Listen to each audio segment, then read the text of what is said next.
queridos irmãos, a graça e a paz do nosso Senhor Jesus Cristo. Sejam todos, mais uma vez, muito bem-vindos a mais uma aula da Escola Bíblica Dominical, aqui da Igreja de Nova Vida de Vila Isabel. Escola Bíblica Dominical é lugar de compartilhar o conhecimento, é lugar onde você edifica a sua fé em Cristo Jesus. Não é possível adorar um Deus que você não conhece, e para conhecê-lo, Deus já nos revela a sua sacra vontade através das Escrituras Sagradas. A Bíblia fala sobre a importância do conhecimento, porque de fato é impossível adorar um Deus que você não conhece, é impossível você vivenciar experiências com o Pai se você não tem conhecimento do que Deus deseja para a sua vida, é impossível você amar, é impossível você viver um relacionamento com Deus se você não o conhece verdadeiramente. A Bíblia fala de conhecimento de capa a capa. Jesus Cristo estava sendo questionado pelos saduceus acerca do conhecimento, acerca da ressurreição, e Jesus diz assim em Mateus capítulo 22, verso 29, errais por não conhecer as Escrituras e nem o poder de Deus. Jesus deixa muito claro que vivenciar o poder de Deus, vivenciar experiências com o Pai, decorre do nosso conhecimento das Sacras Escrituras. O próprio Senhor Jesus também diz no Evangelho Joanino, o Evangelho de João, no capítulo 8, verso 32, e conhecereis a verdade, e a verdade vos libertará. No verso 36 ele diz assim, se, pois, o Filho vos libertar, verdadeiramente sereis livres.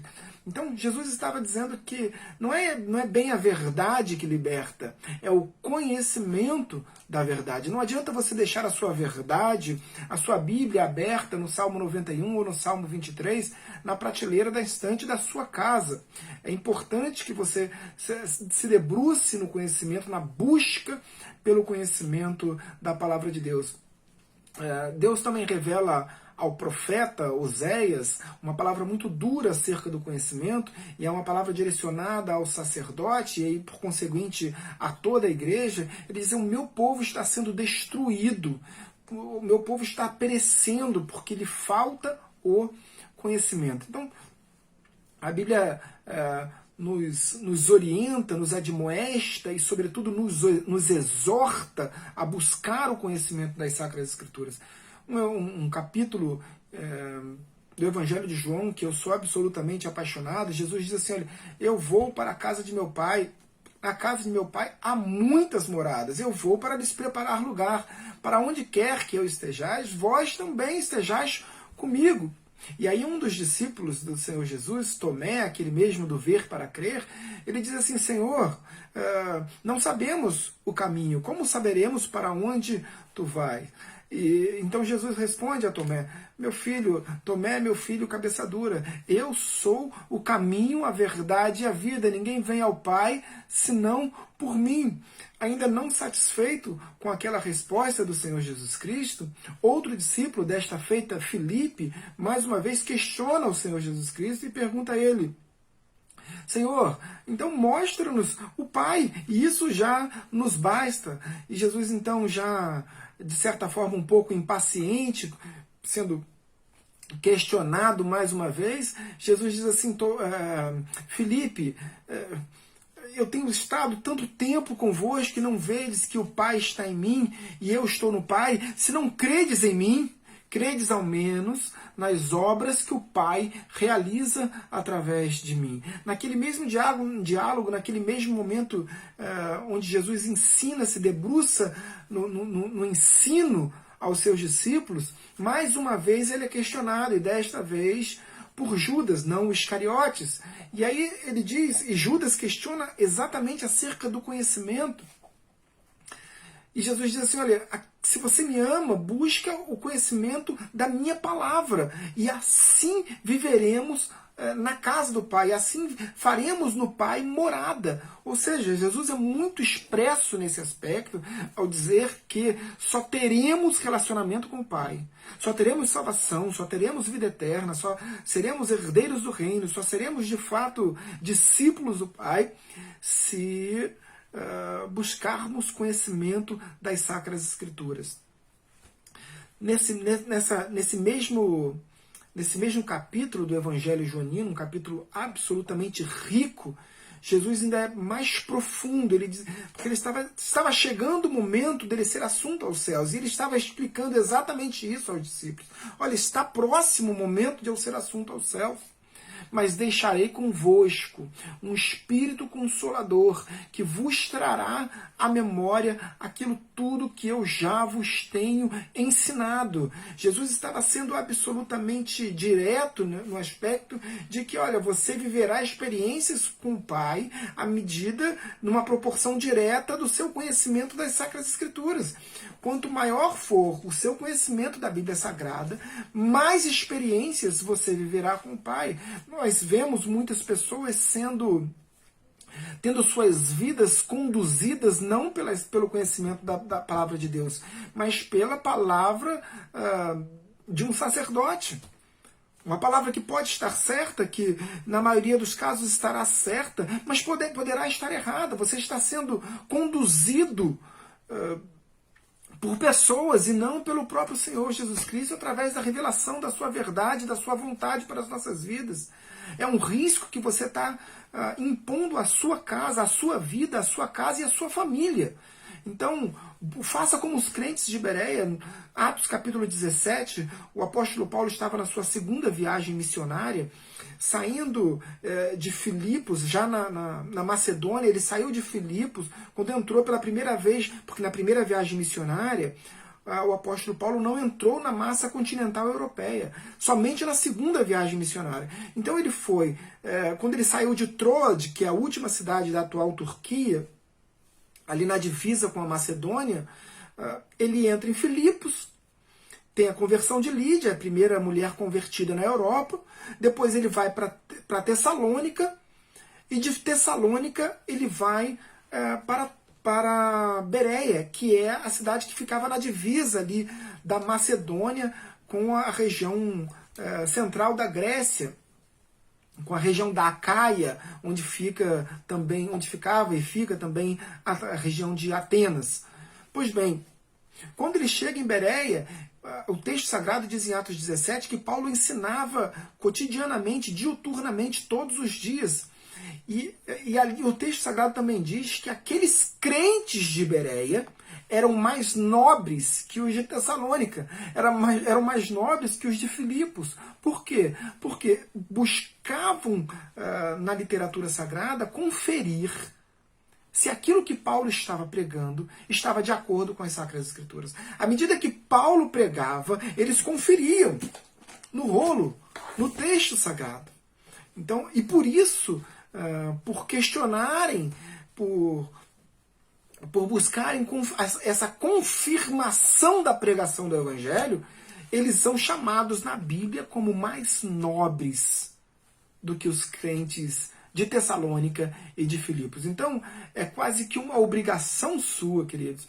À medida que a aula está sendo ministrada, você tem que conferir, você tem que buscar na sua Bíblia se aquilo que está sendo ministrado através desta aula, através da minha vida, está em absoluta consonância com a verdade revelada na Bíblia Sagrada.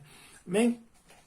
Pois bem, na aula passada nós vimos já de uma sequência de aulas ministrando sobre as diferenças e similitudes acerca entre o tabernáculo de Moisés e o templo e os templos de Israel, né? O templo inicialmente de Salomão, depois o templo de Zorobabel e depois o templo de Herodes. Então eu deixei um questionamento na aula passada, e de fato alguns irmãos me falaram que foi uma pergunta muito capciosa, muito difícil, em que pese alguns dos irmãos tenham se aproximado bastante da resposta, ninguém acertou. E como ninguém acertou, ninguém levou a caixa de bombom que o decano Ramiro separou para lhe presentear. Então, em contrapartida, eu resolvi nesta semana deixar uma pergunta mais não digo mais simples, até porque é uma pergunta bastante profunda, mas é uma pergunta mais fácil, porque é um tema que a gente já vem trabalhando há bastante tempo. Então eu tenho certeza que você não terá dificuldade. Por outro lado, somente o primeiro que deixar a resposta a partir deste momento, deixa a sua resposta aí, E são duas, você precisa colocar as duas razões. São dois fatos, duas razões que fundamentam a resposta para a pergunta que eu vou lhes entregar agora. Então, somente a primeira pessoa que acertar as duas razões vai ganhar a caixa de bombom que o decano Ramiro separou para a igreja. Amém? Nós estamos vendo aqui as diferenças do tabernáculo e os templos, né? Os templos de Israel. Mas nós vimos que o primeiro templo é o templo de Salomão. O segundo templo, que era o templo projetado por Davi, construído por Salomão, um templo que não foi construído por um sacerdote, mas foi o templo construído pelo rei Salomão. O segundo templo já é um templo construído pelo sacerdote depois do cativeiro babilônico. Depois da destruição do primeiro templo, veio o cativeiro babilônico. O final do cativeiro babilônico, a nação de Israel, os judeus voltaram para a terra de Israel e construíram o segundo templo, dessa vez coordenado por Zorobabel, um sacerdote da linhagem sanguínea dos sacerdotes, e o terceiro templo construído por Herodes, Herodes o Grande, o famoso templo em que Jesus frequentava, um templo belíssimo, um templo grandioso, que foi inclusive considerado uma das maravilhas do mundo antigo.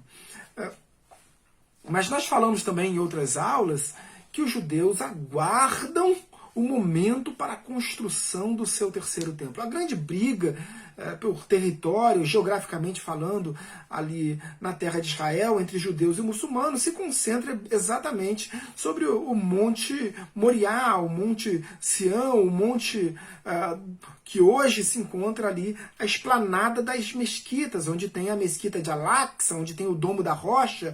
Nós vamos falar sobre isso na aula que vem.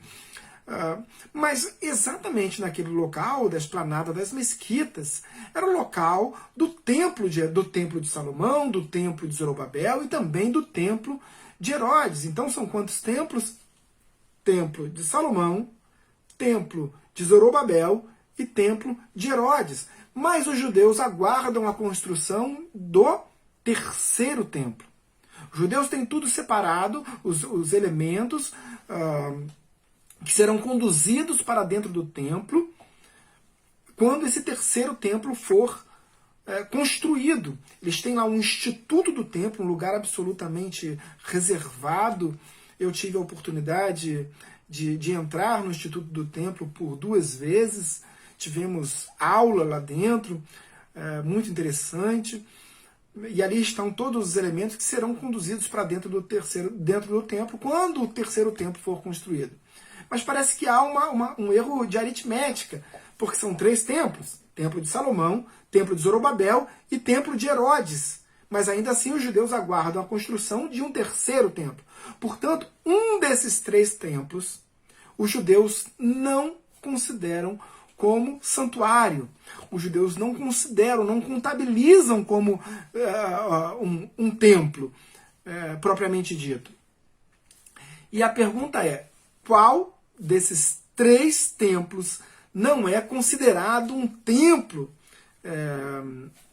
pelos judeus e por qual razões? São 2 as razões. Qual é o templo e apresentar as 2 razões vai ganhar a caixa de bombom que o decano Ramiro separou para você. Pois bem, entendemos que na aula passada nós vimos que os judeus entraram, quando saíram da região desértica e foram por dentro da Jordânia, subiram ali o monte, os montes da divisa da Jordânia, onde fica ali o Mar Morto, onde Moisés subiu, e depois desceram e entraram na Terra Prometida por volta do ano 1400 a.C. Entraram, levaram o tabernáculo para Siló. O tabernáculo permaneceu ali, nós vimos na aula passada, por 369 anos ali na cidade de Siló. No ano passado eu tive a oportunidade, pela primeira vez, em conhecer ali o sítio arqueológico de Siló, é um sítio arqueológico bastante recente, onde a arca permaneceu durante 369 anos. Siló, durante esse período, foi, em verdade, a capital, a cidade mais importante do Estado de Israel, justamente porque era o local onde se encontrava o tabernáculo. Como eu já disse para vocês em outras oportunidades, o Estado de Israel, o povo judeu, vivia numa espécie de anfictionia, que era o crescimento o estabelecimento de uma sociedade em volta de um culto central, ou seja, em volta de um templo, em volta de um tabernáculo, no caso dos judeus naquele momento. Pois bem, saído dali, quando os filisteus atearam fogo na cidade de Siló e os judeus se dirigiram, venceram ali a batalha contra os jebuseus e conquistaram a cidade da capital Jerusalém. Ali foi construído então o primeiro templo de Salomão, o primeiro templo de Israel, que era o templo de Salomão, um templo projetado por Davi. Nós vamos começar a entender essa história. Eu quero que você acompanhe comigo 1 Crônicas, capítulo 28, versos 2 e 3. Assim diz a palavra do Senhor. Pôs-se o rei Davi em pé e disse: Ouvi-me, irmãos meus e povo meu. Era meu propósito de coração edificar uma casa de repouso para a arca da aliança do Senhor e para o estrado dos pés do nosso Deus. E eu tinha feito o preparo para edificar. Porém Deus me disse: não edificarás casa ao meu nome, porque és homem de guerra e derramaste muito sangue. Fica por aí. Então Davi compartilha com seus súditos, com o povo de Israel, o seu desejo de construir um templo para o Senhor. Ele estava dizendo que era o propósito que havia em seu coração. Ainda que ele soubesse que Deus não poderia habitar num templo construído por mãos humanas, como diz o texto sagrado, ele estava, a referência que Davi tinha era de construir um templo para funcionar como um estrado, um descanso para os pés do Senhor. Enfim, mas ao mesmo tempo que Davi tinha o grande sonho, o desejo em seu coração de construir o templo, e em que pese Deus o tenha proibido, dizendo que ele tinha suas mãos sujas de sangue, que era um homem de batalha, um homem de guerra, e que, portanto, não poderia construir o templo para o Senhor, um templo santo, um templo sagrado para o Senhor, Davi não desanimou em relação ao propósito que havia em seu coração. Davi continuou investindo todos os seus recursos, toda a sua gana, o desejo de seu coração para construir o templo. Então, no segundo livro de Samuel, mais precisamente no capítulo 24, eu quero compartilhar com vocês, ele diz assim: Porém, o rei disse a Araúna, e esse texto também se encontra lá em 2 Samuel, capítulo 24, não, mas eu te comprarei pelo devido preço, porque não oferecerei ao Senhor, meu Deus, holocaustos que não me custem nada. Assim Davi comprou a eira, e pelos bois pagou 50 siclos de prata. Edificou ali Davi ao Senhor um altar, e apresentou holocaustos e ofertas pacíficas. Então, no local onde Davi planejava construir um templo para o Senhor, ele já erigiu um altar e ofereceu sacrifícios. O local do templo foi adquirido, foi comprado pelo rei Davi. Davi era rei e ainda assim comprou com seus próprios recursos a eira de Araúna, o local onde seria estabelecido o templo. E ali, naquele local, Davi já erigiu um altar para que o povo de Israel pudesse oferecer sacrifícios ao Senhor. Nós sabemos muito bem que os judeus ofereciam sacrifícios ao Senhor, entendendo, conforme o texto sagrado, que sem o derramamento do sangue não há remissão de pecados. Nós entendemos que os judeus agiam conforme a vontade do Senhor, agiam conforme a literatura sagrada, mas também compreendemos com toda a clareza do mundo que o Cordeiro Imaculado veio para cumprir a sua missão e remir os nossos pecados através do derramamento do seu sangue na cruz do Calvário. Então hoje nós não precisamos mais sacrificar animais, porque o sacrifício de Cristo é um sacrifício vicário, substitutivo, perfeito. Hoje nós rendemos graças ao Pai, porque Ele enviou o seu Filho unigênito para morrer por nós e por morte de cruz, para que todo aquele que nele crê não pereça, mas tenha a vida eterna. João capítulo 3, verso 16. Okay? O templo de Salomão, então, foi erigido, foi construído por Salomão, até que permaneceu por bastante tempo. O templo ficou pronto aproximadamente por volta do ano 1004, há uma discordância de data, mas por volta do ano 1004.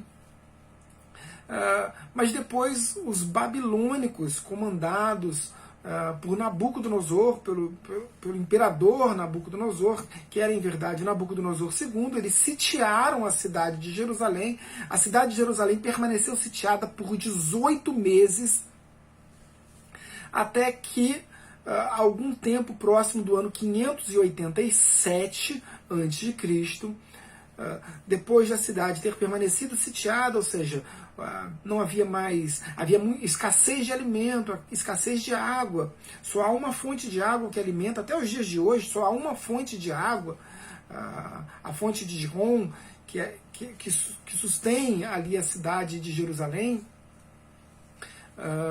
Então, o exército babilônico de Nabucodonosor conquista a cidade de Jerusalém e leva cativo uma grande parte dos judeus que moravam ali na cidade de Jerusalém. Logo em sequência, não foi exatamente nesse momento em que o templo foi destruído, em que atearam fogo na cidade. Quando os babilônicos voltaram para a Babilônia, levando cativo, levando prisioneiros uma boa parte dos judeus, outros judeus permaneceram na cidade de Jerusalém. Nós vamos compreender isso no segundo livro de Reis, no capítulo 25. Acompanhe comigo a literatura. Segundo Reis, capítulo 25. Diz assim, verso 8. No 7º dia do 5º mês do ano 19º de Nabucodonosor, rei da Babilônia, Nebuzaradã, chefe da guarda e servidor do rei da Babilônia, veio a Jerusalém e queimou a casa do Senhor, ou seja, o templo, e a casa do rei, como também todas as casas de Jerusalém. Também entregou às chamas todos os edifícios importantes. Então, não foi exatamente na conquista de Jerusalém pelos babilônicos em que o templo foi queimado, foi destruído. Quando os babilônios conquistaram a cidade de Jerusalém, eles levaram cativos os judeus. Em algum tempo depois, não dá para precisar quanto tempo depois, Nebuzaradã, que era o chefe da guarda dos babilônicos, do rei, do imperador Nabucodonosor II, ele retorna a Israel, ele sai da região da Caldeia, retorna a Jerusalém, junto com o seu exército. Eles destroem a cidade toda, destroem o templo, ateiam fogo em todos os edifícios importantes, inclusive no templo, e levam cativos os demais judeus que haviam permanecido ali na cidade de Jerusalém. Aqueles que tentam fugir são mortos à espada. Era uma profecia que já havia sido dada por Jeremias capítulo 39, é um texto que também está expresso lá no primeiro Crônicas, capítulo 22, 1 Reis, capítulo 5, enfim. Era a profecia dos 70 anos do cativeiro babilônico. Então o povo de Israel permaneceu cativo durante 70 anos, a partir da conquista de Jerusalém pelos babilônicos.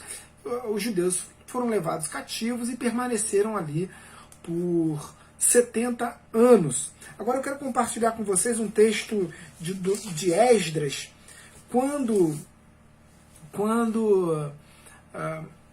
os babilônicos são derrotados pelos persas.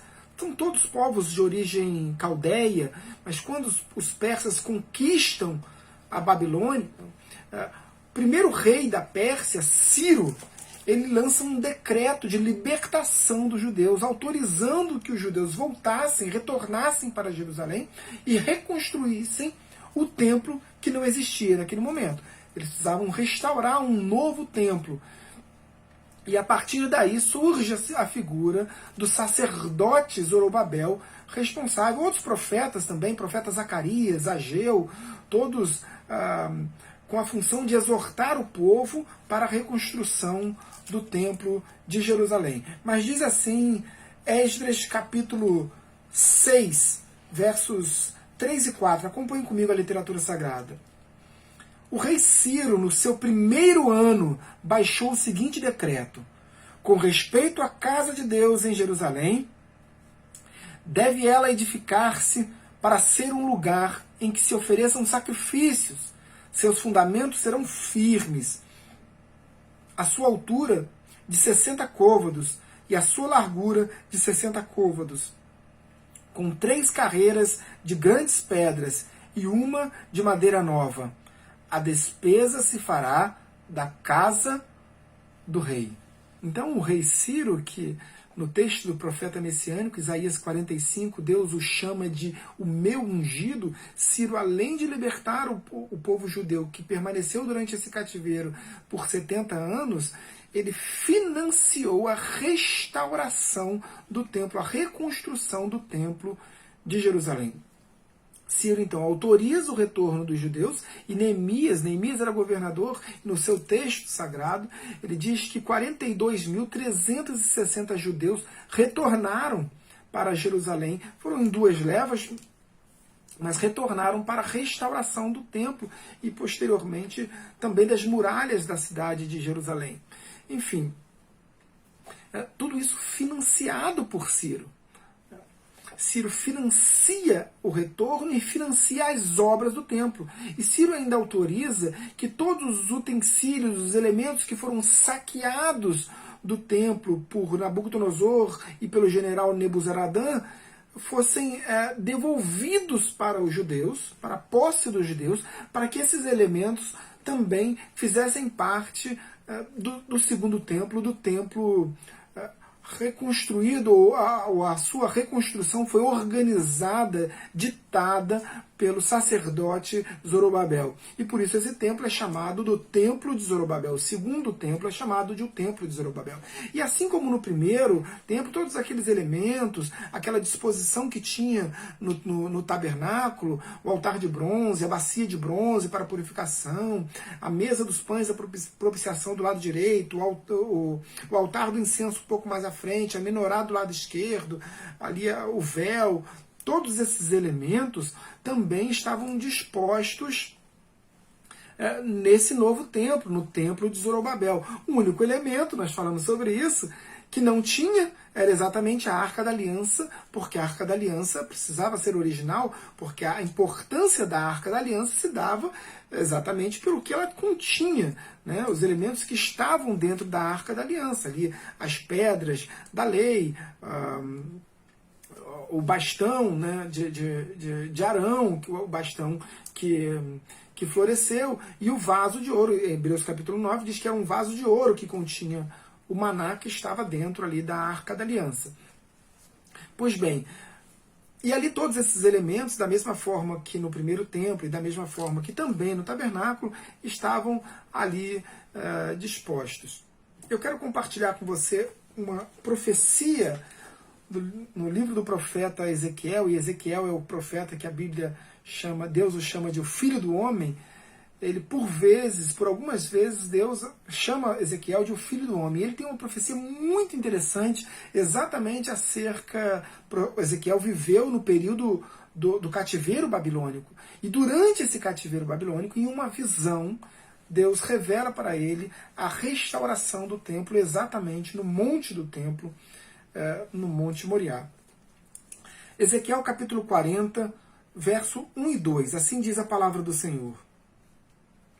No ano 25º do nosso exílio, ou seja, do cativeiro, no princípio do ano, no 10º dia do mês, 14 anos após ter caído a cidade, Nesse mesmo dia veio sobre mim a mão do Senhor, e ele me levou para lá, em visões.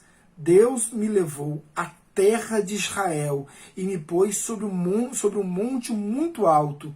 Sobre este havia como um edifício de cidade para o lado sul. Então Deus revela a Ezequiel a profecia acerca da restauração do templo e como se daria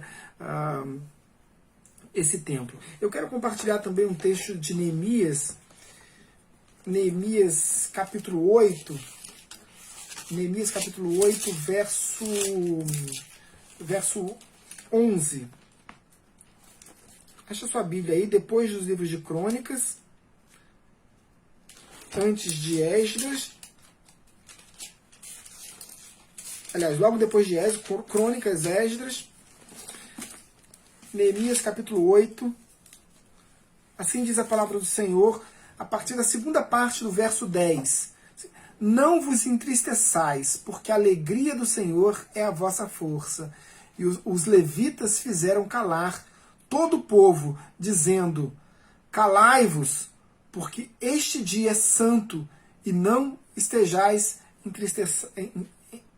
contristados ou entristecidos.